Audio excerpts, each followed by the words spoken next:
صاحب جناب کیپٹن صفدر صاحب. بسم اللہ الرحمن الرحیم. شکریہ ڈیپٹی اسپیکر. میں اس بات پہ حیران ہوں کہ ایک اتنی ضروری بحث ہو رہی تھی اور یہ جو گستاخانہ خاکے ہیں اس پہ تو کم از کم اسمبلی کو پورا وقت دینا چاہیے اور تمام ممبران جن کے جذبات ہیں ان کو بات کرنے کا موقع ملنا چاہیے. اور میں شکریہ ادا کر رہا ہوں آپ کا. سب پارٹیز کے ممبرز نے بات کر لیا, اسی میں اس کو بھی شامل کرنے اور دونوں یہاں پارٹی ممبران کی بات نہیں ہوتی, اپنے اپنے جذبات کی بات ہوتی ہے اور اس پہ بات کرنا میں یہ سمجھتا ہوں کہ آج آپ کھلے دل سے مجھے ٹائم دیں.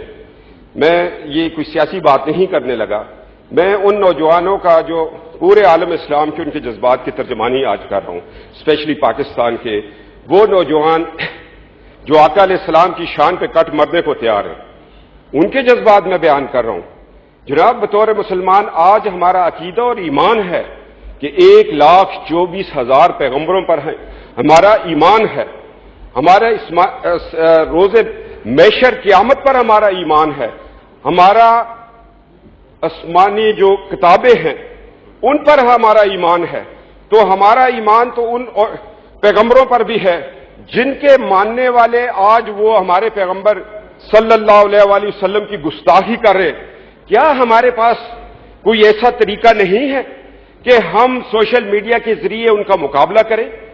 جناب اسپیکر, میں سندھ اسمبلی میں کے لوگ جہاں بیٹھے ہیں جو ماضی میں سندھ کے ممبر تھے, میں ان کو سلام پیش کرتا ہوں.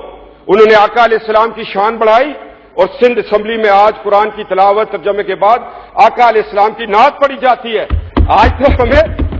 آج تو گستاخانہ خاکوں کے خلاف اپنے جذبات پر تمام ہاؤس کا سینس لیتے ہوئے یہاں نعت شریف شروع کرنی چاہیے تھی تاکہ ان کو خبر جائے کہ تمہارے گستاخانہ خاکوں سے ہمارے ایمان پر کوئی اثر نہیں پڑے گا.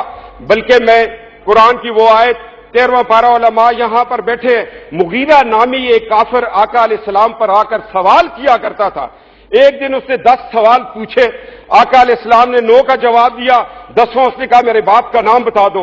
آقا علیہ السلام نے نام بتا دیا, مغیرہ دوڑتا اپنی ماں کے پاس چلا گیا, کہا کہ آج مسلمانوں کے نبی سے 10 سوال پوچھے, 9 کا صحیح جواب دے دیا, میں نے جب باپ کا نام پوچھا تو میرے باپ کا نام غلط دیا. اس کی ماں نے کہا اللہ کا نبی سچا ہے, تمہارا باپ یہ نہیں یہ ہے. اس پر قرآن کی آیت نازل ہوگی کہ اے نبی, جو تیری شان میں گستاخی کرے, جو تیری شان میں عیب ڈھونڈے, اس کے اصل میں خطا ہے. جناب آج ہم اپنی پرانی آیات کو لے کر, احادیث پاک کو لے کر, میں کہتا ہوں کہ آج ہم یہود و نصارہ کی جب بات کرتے ہیں, ہم کرسچن کی کتابوں کو لے کر, یہودیوں کی کتابوں کو لے کر کچھ اسٹڈی تو کریں. میں کہاں سے ڈھونڈوں آج گولڈے کا پیر میر علی شاہ جو کہتا تھا لاؤ شان مصطفیٰ میں آج مردے زندہ کرتے, وہ بھاگ گئے جیلی نبوت کرنے والے. جناب اسپیکر, ہمیں اپنے اندر وہ ایمان پیدا کرنا پڑے گا. آج علماء اور صوفیاء کے کردار پہ میں انگلی ضرور اٹھاؤں گا. کیا کوئی فتویٰ ہے اس ملک میں؟ اگر کوئی 2 بجے اذان دے دے تو فتویٰ آ جاتا ہے, کوئی 1:30 بجے دے دے تو فتویٰ آ جاتا ہے. آج فتووں کی لائن لگ جانی چاہیے تھی کہ آقا علیہ السلام کے نام مبارک کی طرف کمر کرنے والے کے خلاف یہ بات ہے. میں آج قائد اعظم کو کیا جواب دوں؟ قائد اعظم رحمۃ اللہ تعالیٰ, تم نے کیوں اپنا وکالت نامہ غازی علم دین شہید کی حمایت میں لاہور ہائی کورٹ میں پیش کیا تھا؟ اس لیے کہ اس نے ایک گستاخ رسول کو واصل جہنم کیا تھا. علامہ اقبال کہتے رہ گئے, اچھی تے گلاں کرتے رہ گئے, لوہاراں دا منڈا ترکھاڑاں دا منڈا بازی لے گیا. میں آج 1942 کے اس کیس کو جو سندھ ہائی کورٹ میں اٹھا تھا اور غازی عبد القیوم شہید رحمت اللہ تعالیٰ نے جب جج سے مکالمہ کیا, اس نے کہا تاج برطانیہ, حکومت برطانیہ کے قانون میں آقا علیہ السلام کی شان میں گستاخی کرنے کی سزا نہیں ہے. تو اس نے چھری نکالی اور اس شخص کو عدالت میں واصل جہنم کیا. اس نے کہا عشق کی عدالت میں یہ مقام ہے. اور پھر بعد میں آج لیاری گھاٹ میں اس کا مزار ہے. ایسی تو کسی شاعر نے نہیں کہا, اس نے یوسف کے پہ کٹی مصر میں انگشت زنا, تیرے نام پہ سر کٹواتے ہیں مردان عرب. آج انور شاہ کشمیری رحمت اللہ تعالی کا وہ کیس ہمارے علماء کو لے کے آنا چاہیے تھا. بہت بڑے محدث سے دیوبند کے, آج لوگ ان کا وضو کے بغیر نام نہیں لیتے. وہ اس حالت میں بیمار تھے، ضعیف تھے، باولپور کی ایک عدالت میں جا کر کیس لڑا اور ختم نبوت اور تاجدار ختم نبوت کی شان میں وہ کیس جیت کر آئے۔ آج وہ علماء میں کن گلیوں میں ڈھونڈوں؟ جناب اسپیکر، میں آج کی شکریہ ادا کرتا ہوں، آپ صبر و تحمل سے میری بات کو سن رہے ہیں۔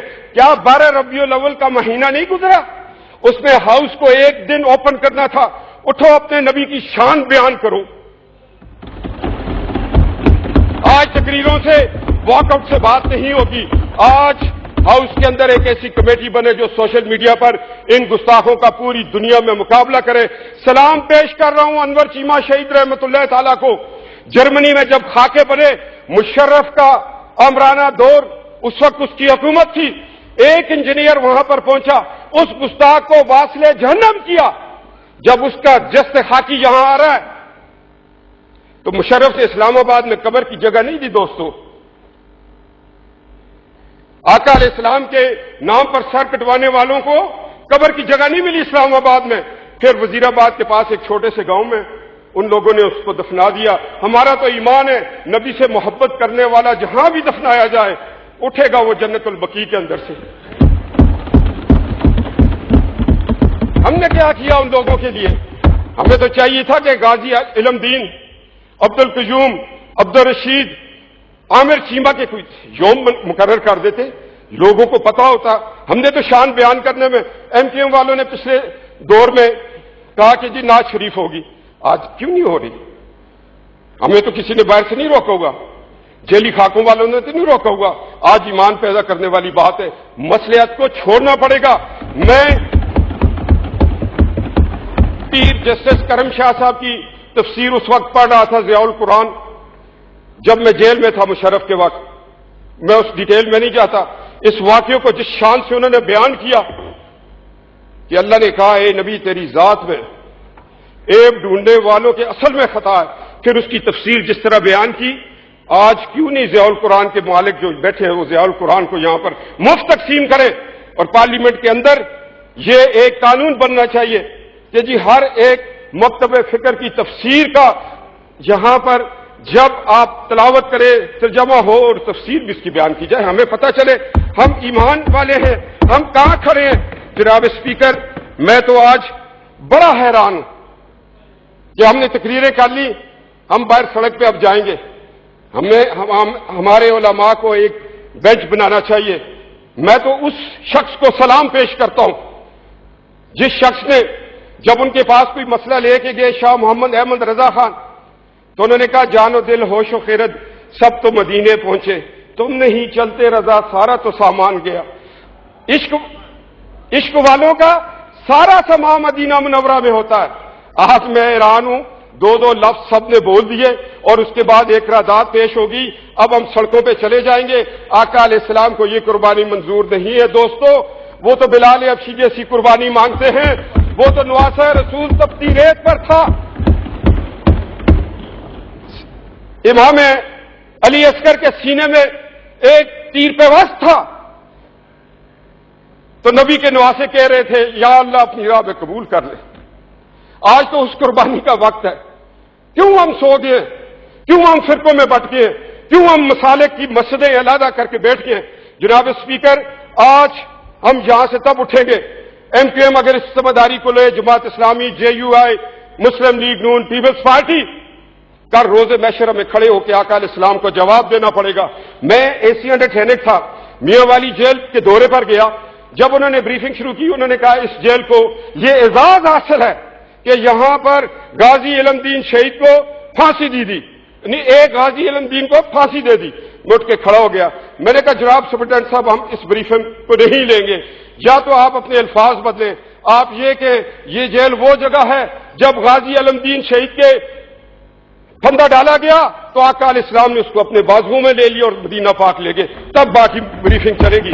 ہم نے آج تک غازی علم دین شہید کی اس میاں والی جیل میں کوئی یادگار نہیں بنائی۔ آج تقریریں ہو جائیں گی، عملی کام نہیں ہوگا۔ آج علماء کی ٹیم تیار ہو، مناظروں کے لیے جائے، سوشل میڈیا کے ذریعے ان لوگوں سے مناظرے کیے جائیں۔ ہم تو ان کے نبی ہمارے ایمان کا حصہ ہے، 1,24,000 پیغمبروں پر جب ایمان نہیں لائیں گے